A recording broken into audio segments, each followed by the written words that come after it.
আজ বলবো কিভাবে পুরী থেকে নীলমাধব মন্দির দর্শন করতে যেতে পারবেন। এই নীলমাধবকেই কিন্তু বলা হয় আদি জগন্নাথ। আর এর গল্প কিন্তু অনেক বড়, সেটা সুবিস্তার কখনো পরে বলবো।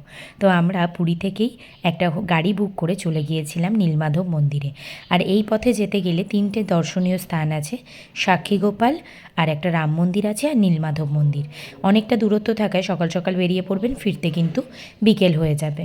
তো এইখানে আমরা যখন গেছি, এখানে দেখতেই পাচ্ছেন কতগুলো সিঁড়ি উঠে ওপরে উঠতে হয়। আর এই নীলমাধব মন্দিরটা কিন্তু ভীষণ সুন্দর, চারপাশের পরিবেশটাও ভীষণ সুন্দর, দেখতে এত ভালো লাগছিল, শান্ত স্নিগ্ধ নদীর পাড় জুড়ে একটা পরিবেশ। আর এখানে একটু সকাল সকাল যাবেন, যাওয়ার পরে রাস্তায় পড়বে, যাওয়ার সময় সাক্ষীগোপাল এবং ফেরার সময় রাম মন্দির দর্শন করে ফিরবেন। সেগুলোর ভিডিও পরবর্তী সময়ে দেখব, একটুখানি নজর রাখবেন আমার চ্যানেলে। আর এই পুরো দেয়াল জুড়ে আছে জগন্নাথ সৃষ্টির নানান গল্পগুলো ছবির মাধ্যমে আঁকা।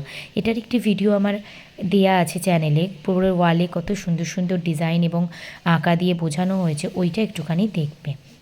আর তারপরে এখানে কিন্তু পেতে পারেন, ভোগের ব্যবস্থা আছে, সেখানে কিছু সামান্য মূল্যের বিনিময়ে কিন্তু ভোগ পেতে পারেন। আর মন্দিরটা দেখছেন কত সুন্দর এবং স্নিগ্ধ। এখানে নীলমাধব মন্দির মানে মূর্তি বাদেও এখানে জগন্নাথ দেবের মূর্তি আছে, যেখানে প্রথম হয়তো জগন্নাথ দেবকে স্পর্শ করে তার আশীর্বাদ নেওয়া যায় এবং নমস্কার করা যায়। তো এই সুযোগটা অবশ্যই মিস করবেন না। আর ভিতরে কিন্তু আরও অনেক দেবদেবীর মূর্তি আছে। আর এটা হচ্ছে সেই অন্নভোগ, যেটা সত্যি অসাধারণ, মানে খেলে শুধু পেট নয়, মনও ভরে যাবে, কথা দিলাম। অবশ্যই কিন্তু গেলে এটা মিস করবেন না। আর এই নীলমাধব মন্দির কিন্তু অবশ্যই পুরী গেলে দর্শন করুন।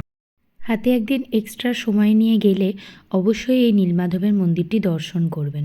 সত্যি বলছি, পুরীর মধ্যে একটা অন্যরকম কিন্তু স্বাদ পাবেন এই মন্দিরে গেলে।